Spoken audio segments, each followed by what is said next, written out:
Meanwhile, an American soldier fighting for faith after an army briefing slaps a hate group label on a well-established traditional Christian ministry. That's right. The presentation linked the American Family Association to hate groups such as the Ku Klux Klan, neo-Nazis, Black Panthers, and the Nation of Islam. The soldier was so enraged, the fearful punishment for his own Christian values, he reached out to our own Todd Starnes. Hey, Todd. Hey, good morning, guys. Good morning. Yeah, this happened down at Camp Shelby in Mississippi, and the soldier was part of 50 active duty and reservist troops that had to attend this mandatory session.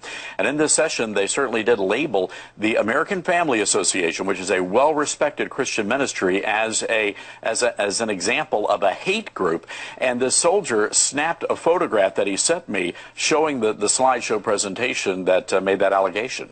And you know, later on in your story we were reading the reason the Army had for designating that group a hate group was because they opposed gay marriage. That's right. And this is not the first time this has happened. Back in April, I had several stories, and we had reports from around the country of similar sessions where this group and the Family Research Council were labeled hate groups, domestic hate groups. And also another briefing, and I believe this was in the Air Force, labeled evangelical Christianity and Catholicism as examples of religious extremism. So there's something going on here. The Pentagon, we tried to talk to them. They told us we needed to talk to the Army.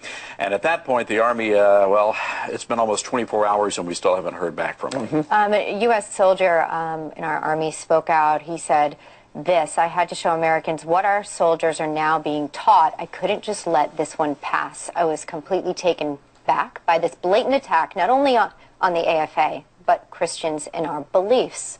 Your thoughts on that? Elizabeth, for the past 5 years under the Obama administration, we have seen a significant increase in anti-Christian rhetoric and activity in the military. We know that this is coming from civilian lawyers at the Pentagon, and many of the troops are very, very nervous about their careers. We've talked to so many soldiers who say they're going to be getting out of the military as a result of this anti-Christian activity that seems to be directed specifically at Christians. But here's what I find interesting, guys. Not in any of these materials do we see anything about Islam.